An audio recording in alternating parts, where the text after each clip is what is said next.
Srbija Srbima, napolje sa strancima, marš u Tursku sa svirepim Albancima, u Indiju sa prljavim gancima, sa muslimanima, verskim fanaticima, marš u Ameriku sa NATO fašistima.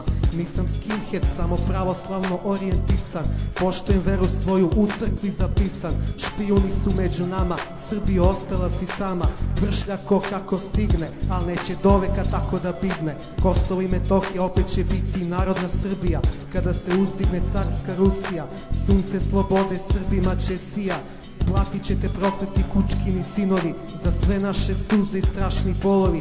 Da, vi, pičke američke, gnjide osvajačke, jer svaku setvu prati odgovarajuća žetva. Ono što ste nam uradili vratit će vam se pravedna kletva. I dosta je više ponižavanja ovog jebenog stanja. Sve mogu drugi, samo ne velika Srbija. Antisrpskih stranih ideologija, opet će srpski četnik krvožedne dušmane da ubija, a meni će to da prija.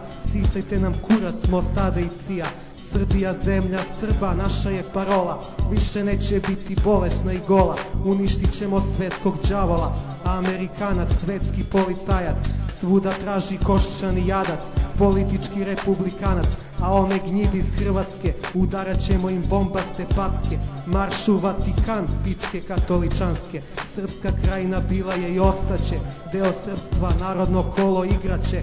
Ameri nemaju ni kulturu ni tradiciju, na silu su nam oteli Kosovo i Metohiju. Nebeski smo narod, ponosni i hrabri, neprijateljske horde teritorije nam grabi. Američke pevačice, trule žjebačice, kao i jezuitske opatice, debele svinje, smrdljivi Amerikanci. Pišam na Coca-Colu, nečisti usranci, podizat ćemo novi ustanci, protiv vaši saveznici. Vi ste bedna rasa, širokih masa, glupa nacija koja ne zna ni gde se nalazi Srbija, nekulturni otpad sa zapada, kući se slabima pa vlada. Američki reperi, sve pička do pičke, turim vas na blato pod matičke.